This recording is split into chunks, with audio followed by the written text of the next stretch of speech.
नमस्कार। ओपेक देशों ने, जिनसे अमेरिका की बड़ी अच्छी दोस्ती हुआ करती थी एक जमाने में, उन ओपेक देशों ने आजकल अमेरिका की शायद सुननी बंद कर दी है, या बोलिए बाइडेन एडमिनिस्ट्रेशन इतनी वीक निकली कि उसकी सुननी बंद हो गई, जो बोलिए। लेकिन ओपेक देशों ने आंखें दिखानी शुरू कर दी है। रशिया को, जब क्रिमिया रशिया ने एनेक्स किया था, उस समय ओपेक देशों को प्रेशर में डाल डाल के इतना क्रूड प्रोडक्शन कर दिया कि क्रूड ऑयल, आपको याद होगा उस जमाने में क्रूड ऑयल $30 $40 के आसपास घूम रहा था, और रशियन इकोनॉमी बिल्कुल टूट गई थी। इस बार फिर यही कोशिश कर रहा था अमेरिका कि रशिया की इकोनॉमी तोड़ने के लिए क्रूड ऑयल प्रोडक्शन बढ़ाया जाए, लेकिन ओपेक देशों ने उल्टा किया, प्राइसेस और बढ़ाने के लिए कट्स लगा दिए। ये मेरी बिल्ली मुझे म्याऊं कैसे हुआ, इसी पर बात करने के लिए हमारे साथ है इंटरनेशनल एक्सपर्ट डॉक्टर गुलरेज साहब। डॉक्टर साहब, बहुत बहुत स्वागत है आपका हमारे शो में। डॉक्टर साहब, ये क्या हुआ, कैसे हुआ और क्यों हुआ? रोहित भाई, मैंने जब जब भी आपसे बात की है, मैंने एक बात को इंगित किया है कि वर्ल्ड ऑर्डर में परिवर्तन हो रहा है। और मैं अब कहता हूं कि वर्ल्ड ऑर्डर भी परिवर्तित हो रहा है और दुनिया का एनर्जी ऑर्डर भी परिवर्तित हो रहा है।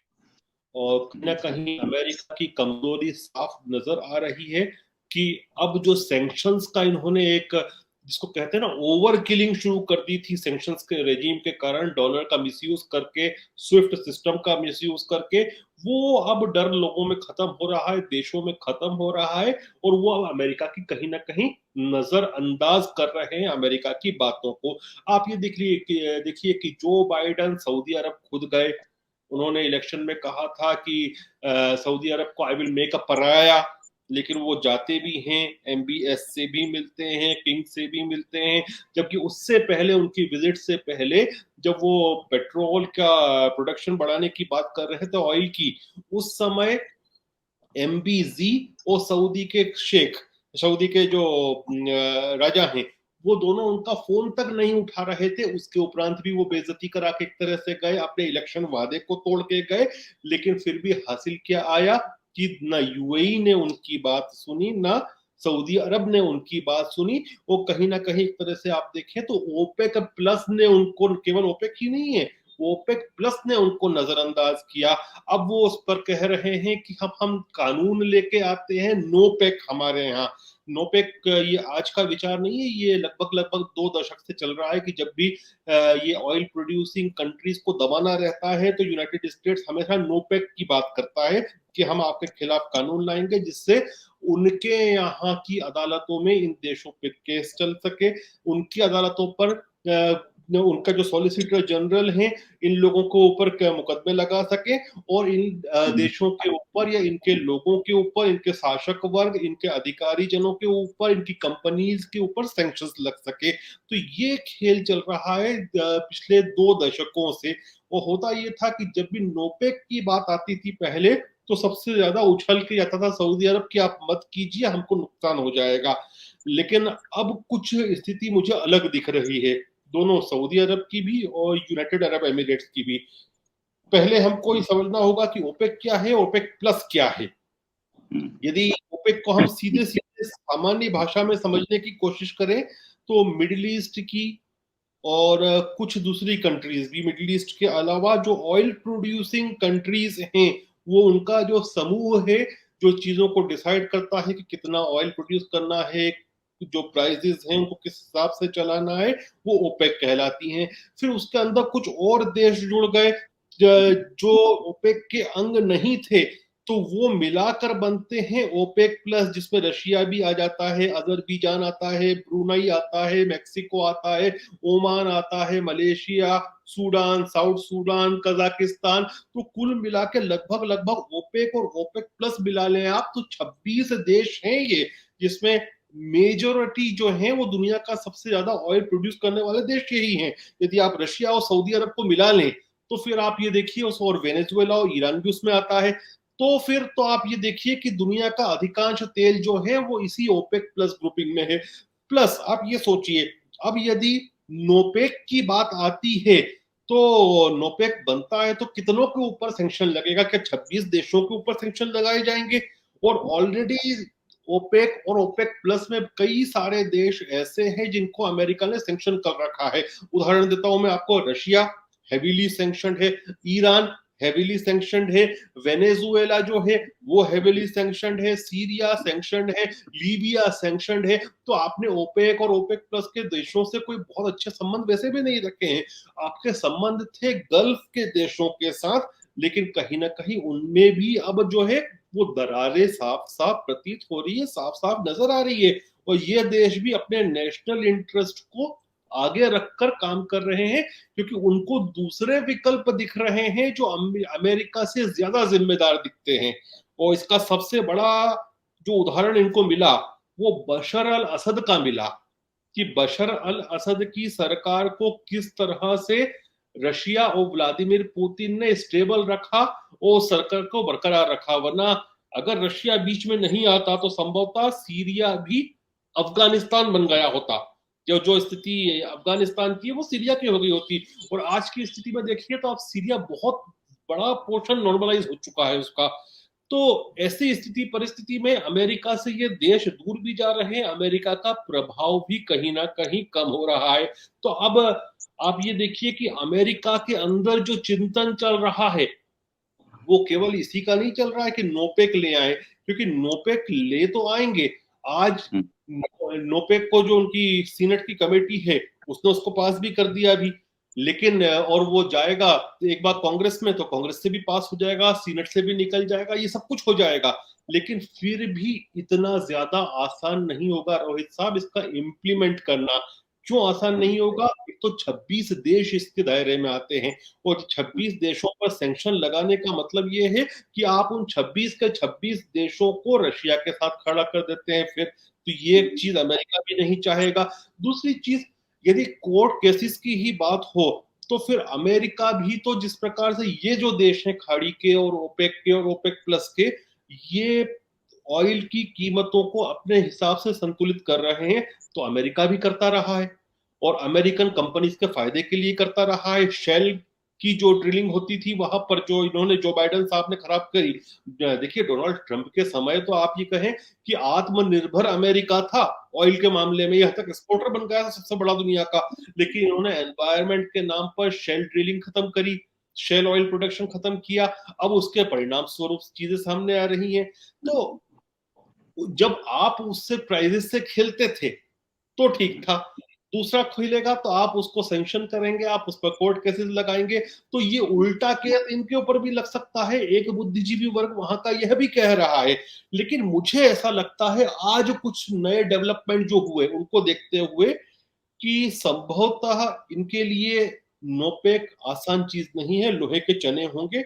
नोपेक को लगाना मतलब अपने आप को सैंक्शन करना। नोपेक लाकर किसी ओपेक और ओपेक प्लस को सैंक्शन करने का मतलब अमेरिका अपने आप को ही सैंक्शन कर देगा। ये बात मैं इसलिए कह रहा हूं कि इसके आप परिणाम क्या आएंगे फिर आप ये देखिए। इसके परिणाम ये आएंगे कि हो सकता है जो धमकी 2019 में सऊदी अरब ने दी थी अमेरिका को कि आप यदि हमको सैंक्शन करते हैं तो फिर हम जो हमारा तेल है, हमारा जो क्रूड है वो डॉलर में नहीं दूसरे करेंसीज में भी बेच देंगे।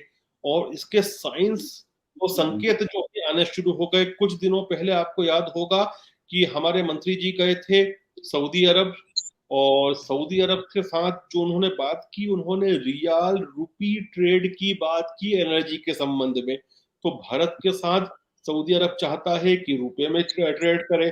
चीन के साथ भी बीच में उसने बात की थी कि वो रेनबीमी में ट्रेड करे। तो उससे क्या होगा कि फिर जो डॉलर की डिमांड है वह कम हो जाएगी।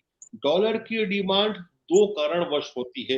एक तो एक उदाहरण देता हूं मैं आपको कि सपोज करें कि नाइजीरिया को पापुआ गिनी के साथ कुछ ट्रेड करना है, तो ना नाइजीरिया की करेंसी इतनी स्टेबल है कि आज क्या रेट होगा कल क्या होगा, ना पापुआ गिनी की इतनी है। तो वो क्या करेंगे, एक तीसरी करेंसी को देखेंगे जो स्टेबल है, जो कि अमेरिकन डॉलर होता है यूजुअली, तो वो अमेरिकन डॉलर में ट्रेड करते हैं। दूसरा उससे बड़ा कारण जो है वो ऑयल के साथ जो पैक्ट सऊदी अरब के साथ कर रखा था अमेरिका ने, कि सऊदी अरब जो कि लार्जेस्ट प्रोड्यूसर है क्रूड का, वो अपना तेल केवल और केवल डॉलर में देता है। आज जैसे हम लेने जाएंगे तो बोलेगा कि नहीं मैं दूसरी करेंसी में नहीं दूंगा, मैं केवल आपको डॉलर में दूंगा। तो जब डॉलर में देता है तो दुनिया भर के देश जो है वो डॉलर खरीदते हैं। जब वो डॉलर खरीदते हैं इतने सारे देश, तो इसका मतलब डॉलर की डिमांड बढ़ती है, और जब डिमांड बढ़ती है किसी करेंसी की तो करेंसी मजबूत होती है, सक्षम होती है। प्लस फिर क्या होता था कि अब सऊदी अरब के पास ये डॉलर आया, अब वो उसको कन्वर्ट कैसे करेगा? तो वो ये करेगा कि ट्रेजरी बिल खरीद लेगा अमेरिका के। तो इससे क्या होता था कि अमेरिकन, जो सऊदी अरब की कमाई होती थी वो कमाई सीधे अमेरिकन गवर्नमेंट की भी कमाई बन जाती थी। तो इस प्रकार से ये दशकों से चल रहा था सिस्टम। अब अगर अमेरिका ने सऊदी अरब और यूएई को सैंक्शन करने की कोशिश की, तो फिर वो दूसरी करेंसी में भी ट्रेड कर सकते हैं। अब एक चीज ये हम सोच सकते हैं कि हो सकता है जैसे किसी जमाने में शाह के ईरान का जो पैसा अमेरिका में था वो उन्होंने जब्त कर लिया, फ्रीज कर लिया। क्या इन देशों का भी कर सकता है? कर सकता है, लेकिन ज्यादातर पैसा आप देखेंगे ना तो ये ट्रेजरी बिल्स के फॉर्म में है। और ट्रेजरी बिल अमेरिका आज तक किसी के भी, कितना भी बड़ा दुश्मन देश हो, उसके ट्रेजरी बिल को कभी जब्त नहीं किया, फ्रीज नहीं किया, क्योंकि अमेरिका की कमाई जो है वो चवन्नी है, लेकिन जो खर्चा है वो ₹1.5 है। अब ये जो लाइफ स्टाइल है अमेरिकन की वो मैनेज होती है फॉरेन से जो लोन मिलता है ट्रेजरी बिल के माध्यम से उससे। अगर अमेरिका ने किसी भी कंट्री का ट्रेजरी बिल अगर खा गया और फ्रीज किया, तो फिर लोग अमेरिका के ट्रेजरी बिल नहीं खरीदेंगे। अमेरिका जैसे ही अपना ट्रेजरी बिल निकालता है, लाइन लगती है खरीदने वालों की दुनिया भर से, क्योंकि उस पर इतना भरोसा है।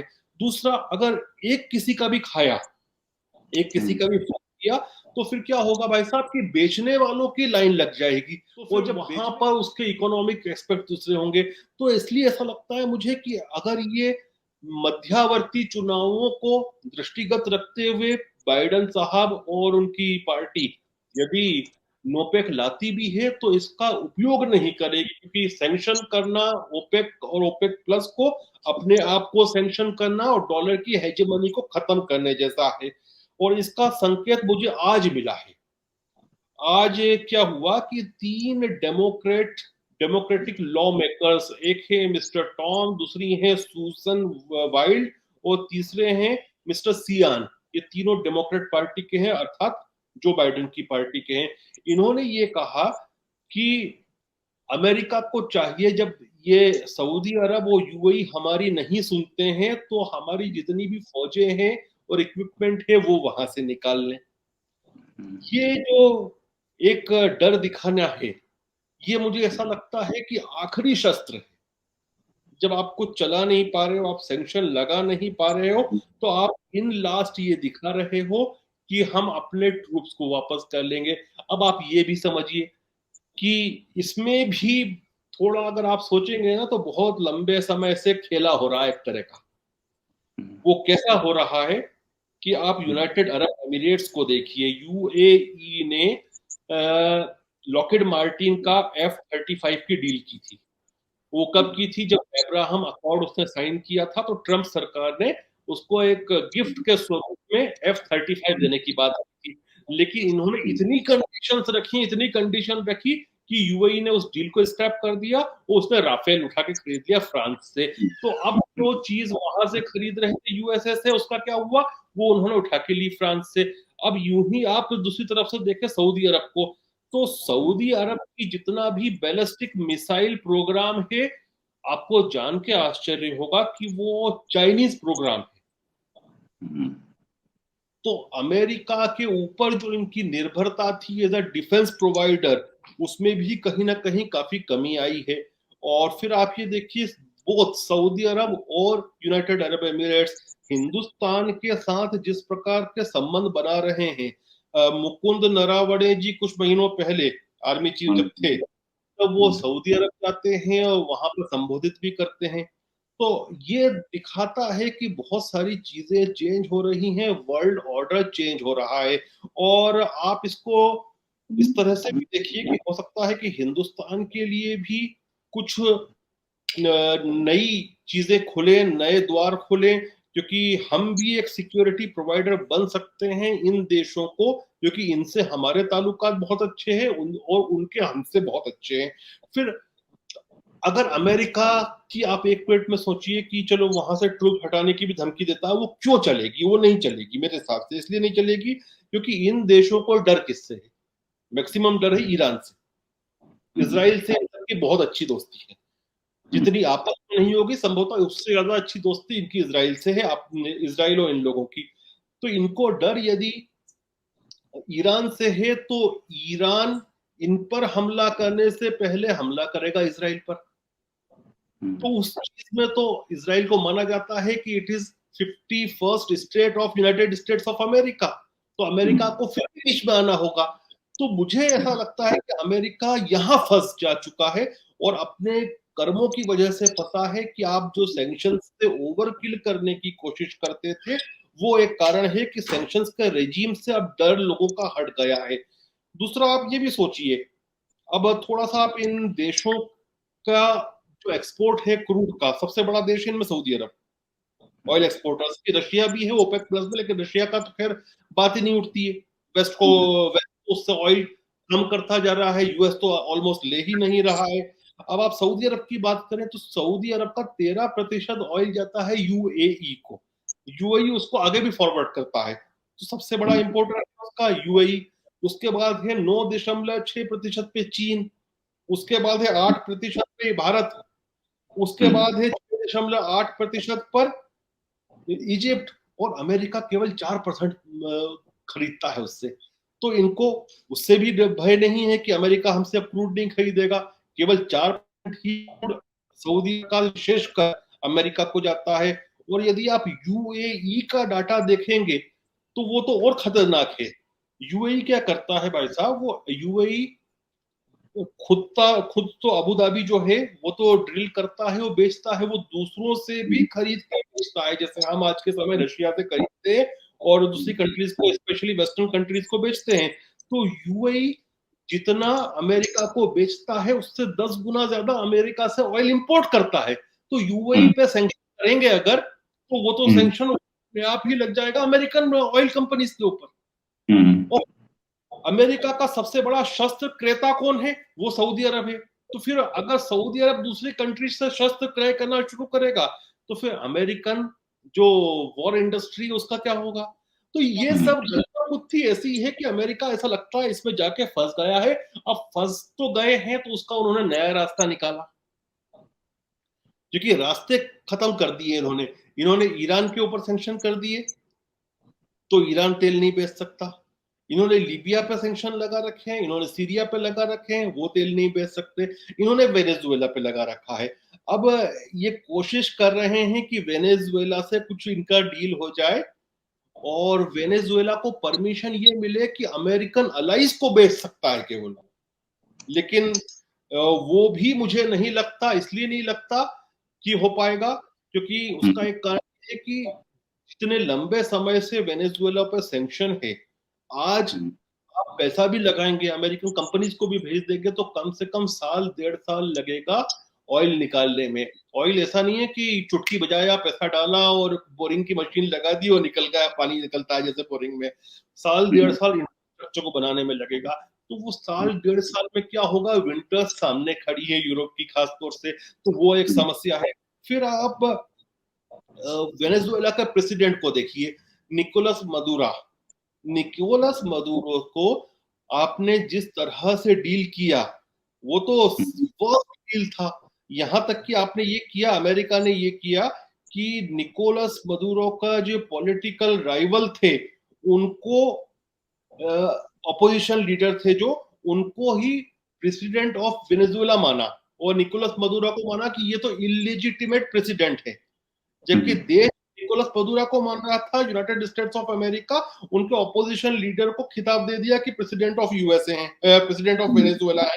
तो आपको पता है कि क्या वहां पर कुछ गुड फीलिंग है निकोलस मदुरो में? अमेरिका के प्रति नहीं है। फिर आज निकोलस मदुरो को यदि एक लाइफलाइन देता है यूनाइटेड स्टेट्स सैंक्शन हटाकर, तो फिर वो एक और नई समस्या होगी, क्योंकि आप ये मत भूलिए कि सामने खड़े हैं ब्राजील के चुनाव और ब्राजील में ऐसा लग रहा है कि लूला की गवर्नमेंट आ जाएगी और लूला की गवर्नमेंट मतलब एक वो लेफ्टिस्ट गवर्नमेंट है। अभी अभी बोलीविया में एक लेफ्टिस्ट गवर्नमेंट आ चुकी है। निकोलस मदुरो जो है वो लेफ्टिस्ट है। और ये जो लैटिन अमेरिका, दक्षिण अमेरिका के जो लेफ्टिस्ट हैं, बेसिकली ये एंटी अमेरिकन है।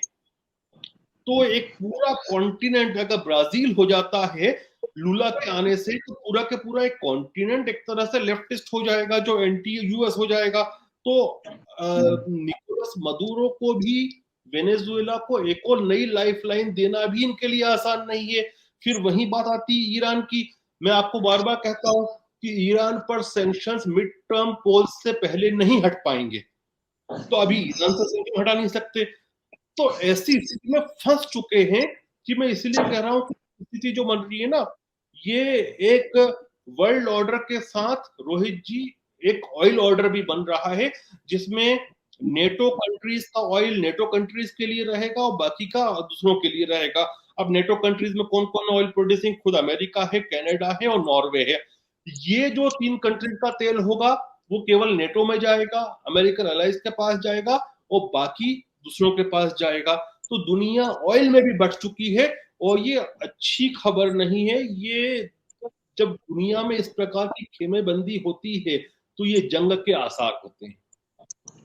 राइट। अच्छा, ये चीज के क्या मिडिल ईस्ट जिसको हम बोलते थे कि ये अमेरिका का गढ़ है, एक एक कंट्री अमेरिका के पीछे चलता है, इब्राहिमिक अकॉर्ड्स भी अमेरिका के डिक्टेशन पे ही हुए। क्या ये कंट्रीज अब अमेरिका के फोल्ड से बाहर निकल के रशिया और चाइना के फोल्ड में जा सकते हैं या जाते हुए दिख रहे हैं आपको?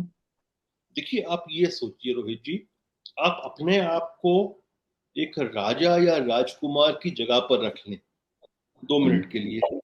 तो आपको ऐसा सहारा चाहिएगा जो समय पड़ने पर काम आए। और अमेरिका का अभी तक जो इतिहास रहा है कि वो समय पड़ने पे किसी के काम नहीं आया। हुस्नी मुबारक जो थे वो तो अमेरिका के बिल्कुल पिट्ठू थे। हुस्नी मुबारक का क्या हुआ वो सबने देखा। और वहीं आप देखिए कि सीरिया की रशिया से अच्छे संबंध थे। रशिया ने क्या किया, बशर अल असद आज भी सत्तासीन है, जबकि लग रहा था आज गए कि कल गए, लेकिन पूरा समर्थन किया। तो मैं वही कहता हूं कि एक डोर ऑफ अपॉर्चुनिटी हिंदुस्तान के लिए भी खुलती है कि हम इन देशों के नेट सिक्योरिटी प्रोवाइडर भी बन सकते हैं। यही क्वेश्चन किसी ने पूछा भी था, क्या क्या इंडियन फोर्सेस गल्फ में स्टेबलाइज हो सकती हैं अमेरिका अगर पुल आउट करे तो? मैं तो हमेशा एक बात देखता हूं कि हिंदुस्तान का भविष्य बहुत सारी जगह बहुत अच्छा देखता हूं मैं। विशेषकर देखिए, याद कीजिए डोनाल्ड ट्रंप ने जब जापान से और दक्षिण कोरिया से खूब ज्यादा पैसे मांगे थे सिक्योरिटी प्रोविजन के समय, उस समय भी मैंने कहा था कि ये अपॉर्चुनिटी खुलती है हिंदुस्तान के लिए कि हम कंपैरेटिवली सस्ती सिक्योरिटी प्रोवाइड कर सकते हैं जापान को, दक्षिण कोरिया को, गल्फ के कंट्रीज को। तो ये एक द्वार भी खुल सकता है भारत के लिए। राइट।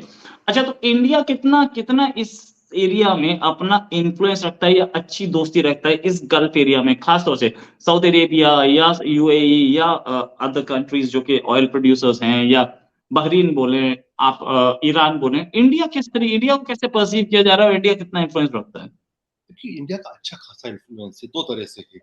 एक तो ऐतिहासिक संबंध रहे हैं, आज से नहीं रहे हैं, कई कई 100 वर्षों से रहे हैं भारत के और मिडिल ईस्ट के कंट्रीज के। और उसका एक कल्चरल इफेक्ट भी है कि आपस में कल्चर में भी बहुत कुछ मेल जोल होता है। फिर एक बहुत बड़ा हिंदुस्तानी डायस्पोरा वहां पर रहता है, उन लोगों का भी आना जाना यहाँ चलता रहता है। उनके लिए भी हिंदुस्तान बहुत अलग नहीं है। आप यूएई जाएंगे तो आपको बहुत ज्यादा ऐसा नहीं लगेगा, आपको लगेगा कि बॉम्बे के, मुंबई के कोई बहुत पॉश एरिया में आप घूम रहे हैं। तो वैसा ही उनको भी आवास होता है हिंदुस्तान में। तो उनकी कुर्बत करीबी है हिंदुस्तान और हिंदुस्तानियों के साथ। और यदि आप मोदी जी का कार्यकाल देखेंगे तो उनके पर्सनल केमिस्ट्री भी, चाहे वो एमबीजी के साथ है, याद कीजिए जमाल खशोगी का जब विषय हुआ था, उसके बाद G20 की बैठक शायद अर्जेंटीना में थी, if I am not wrong. तो वहां गए थे एमबीएस मोहम्मद बिन सलमान, क्राउन प्रिंस है सऊदी अरब के, और बेसिकली राजा वही एक तरह से, डिफेक्टो रूलर वही है। तो केवल दुनिया के 2 नेताओं ने उनकी गर्मजोशी से मुलाकात की थी उनसे उस समय जब सब अवॉइड कर रहे थे। एक थे नरेंद्र मोदी, दूसरे थे व्लादिमीर पुतिन। MBZ जो यूएई के हैं, मोहम्मद बिन जायद, उनसे मोदी जी की पर्सनल केमिस्ट्री बहुत अच्छी है। यूएई ने और सऊदी अरब दोनों ने अपना जो सबसे बड़ा नागरिक सम्मान है वो नरेंद्र मोदी जी को दिया है। बहरीन ने दिया है। ईरान की बात करें, ओपेक प्लस कंट्रीज और ओपेक कंट्रीज में ईरान से हमारी नजदीकी वास्तव में है। अभी जो नए राष्ट्रपति बने थे उनसे मिलने वाले फॉरेन डिग्निटरी सबसे पहले कौन थे पता है आपको? एस जयशंकर। और वो अच्छा। मोदी जी को गए थे उनके पास ग्रीटिंग्स का, नई प्रेसिडेंशियल। उसी प्रकार से रशिया है, रशिया से हमारे बहुत अच्छे ताल्लुकात हैं। तो हिंदुस्तान बहुत जियोपॉलिटिकल स्वीट स्पॉट पे है अभी। इसीलिए मैं कहता हूँ कि बहुत सारे डोर्स ऑफ अपॉर्चुनिटी खुल सकती है हमारे लिए। राइट। एक व्यूअर्स में से किसी ने क्वेश्चन पूछा था जो कि मैं पूछ लूं, फाइनल मोमेंट है और वाइंड अप की ओर चल रहे हैं हम। बोल रहे हैं उन्होंने ये पूछा था कि गुलरेज साहब, आपने कभी मॉडलिंग ट्राई की है क्या? नहीं की। नहीं की। मतलब यहाँ पे था, मैं अभी अगर मैं उसको ढूंढ के निकालूं तो बड़ा अच्छा कमेंट था, गुलरेज साहब के लुक्स बड़े अच्छे हैं, इनको मॉडलिंग ट्राई करनी चाहिए। तो मैंने कहा यार एक बार पूछ ही लूं, मैं तो बता दूं। ये कमेंट मैंने डाल दिया नीचे। आपको 40 साल के ठीक हो है गए तो। हैं, चल रहा है वही चल रहा है। पढ़ाई लिखाई थोड़ी बहुत पॉलिटिकल लाइफ वही बेहतर है। हाँ जाहिर है, आप डॉक्टर हैं तो पढ़ाई लिखाई तो आपने की है और आप भी कर रहे हैं, इसमें कोई शक नहीं। तो any how, thanks a lot. उम्मीद है जल्दी आपके साथ एक डिस्कशन और करेंगे, और ऐसा ही मतलब इन्फॉर्मेटिव लोगों को बहुत पसंद आया। बहुत सारे कमेंट्स मैंने लाइव पे दिखा दिए, बहुत सारे कमेंट्स रह गए, कुछ कमेंट्स नहीं दिखा पाया, टाइम कम था। So next time around 100% will be discussing Chinese sir economy. Thanks a lot. नमस्कार। जय हिंद।